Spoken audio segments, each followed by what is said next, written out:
Good morning everyone. আজ আমাদের মা বাড়িতে দ্বিতীয় দিন, আর কালকেই আমরা মা বাড়ি থেকে ঘর চলে আসব। তো আমার দাদু সেই জন্য আমাদের 6টার সময় ঘুম থেকে তুলে বলল যে তোদের দুজনকে মাঠে নিয়ে যাই, তোরা অনেক দিন মাঠ দেখিসনি আর আমাদের ধান ক্ষেত্রেও দেখা হয়ে যাবে। তো আমি চট করে রেডি হয়ে পড়লাম আর মাঠের দিকে রওনা দিলাম। কিন্তু যে দেখি কি কুয়াশা, মানে আমরা যাবার সময় জাস্ট এত ঠান্ডা লাগছিল আর এত হাওয়া দিচ্ছিল, আমরা তাও যাচ্ছিলাম, মানে আমাদের এত এক্সাইটমেন্ট ছিল।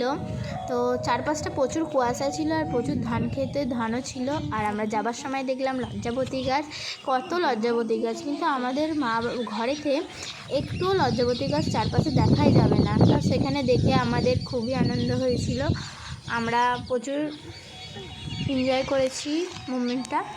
তো দেখার পর আমরা আবার ধান খেতের দিকে রওনা হচ্ছিলাম তখন প্রায় 6টা থেকে পেরিয়ে গেছিলো, সূর্য উঠে গিয়েছিল, কিন্তু প্রচুর কুয়াশা ছিল।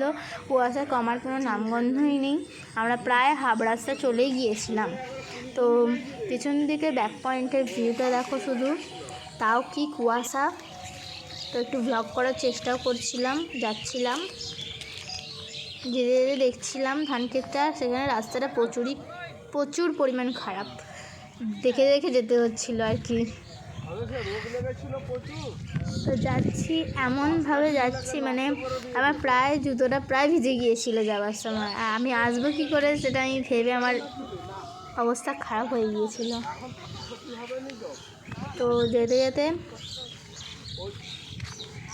চারপাশে দেখো ভিউটা, আর পেছন দিকটা দেখো কীরকম রাস্তাটা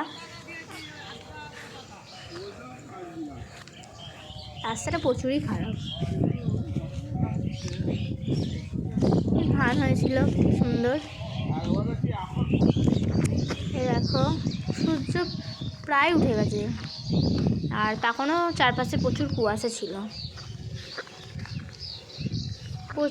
ছিল তখন যাচ্ছিলাম। আর আমার এতটা দূরে যে ধান ক্ষেতটা, মানে আমি পুরো হাঁপিয়ে গিয়েছিলাম, আর জলের বোতলও নিয়ে যাওয়া হয় না। পুরো সকালবেলা তো অতটা রাস্তায় হেঁটে এসেছি, এখনও যেতে হবে, ভালো লাগবে। তো যাই, আর প্রচুর হাওয়া টানছিল, ঠান্ডা মাঠের ধারটা বলে বোঝানো যাবে না। কুয়াশা, আমাদের জামাটা প্রায় অলমোস্ট ভিজে গিয়েছিল।